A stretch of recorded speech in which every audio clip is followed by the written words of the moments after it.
পুৱতি তৰা ধাৰাবাহিকখনৰ আজি নিশা আহিবলগীয়া এপিছডৰ প্ৰম' বৰ্তমান মুকলি হৈছে আৰু আজিৰ প্ৰম'ত আমি দেখিবলৈ পাইছোঁ ধাৰাবাহিকখন হ'বলৈ গৈ আছে বহুত বেছি ইণ্টাৰেষ্টিং। বলকচোন চাওঁ আজিৰ প্ৰম'ত কি দেখিবলৈ পাইছোঁ। আজিৰ প্ৰম'ৰ প্ৰথম ভাগতে আমি দেখিবলৈ পাইছোঁ বেদক এজন মানুহে কৈ আছিল বহুত দিনৰ পৰা আপুনি ইয়ালৈ আহে, তাইলৈ চকলেট আনে আৰু গুচি যায়। কি সম্পৰ্ক আপোনাৰ তাইৰ লগত? তাৰপিছত আমি প্ৰম'ত দেখিবলৈ পাইছোঁ জোনালীয়ে মনিষাক কৈ আছিল আমাৰ সম্পৰ্কটো এনেকৈ আৱৰ্জনা হৈ পৰি থকা দেখি তই মনতে কিমান আনন্দ পাইছ মই সেইটো ভালকৈ বুজিছোঁ।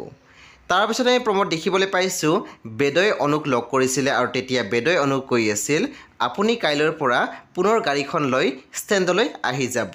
কিন্তু তেতিয়া আমি দেখিবলৈ পাইছোঁ অনুৱে মাত দিছিল কিন্তু কি?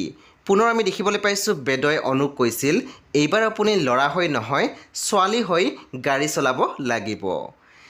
বন্ধু বান্ধৱীসকল আজি নিশা 9 বজাত ৰং টিভিত আহিবলগীয়া পুৱতি তৰা ধাৰাবাহিকখন খুবেই বেছি ইণ্টাৰেষ্টিং হ'বলৈ গৈ আছে। আপোনালোকে চাবলৈ একেবাৰে নাপাহৰিব।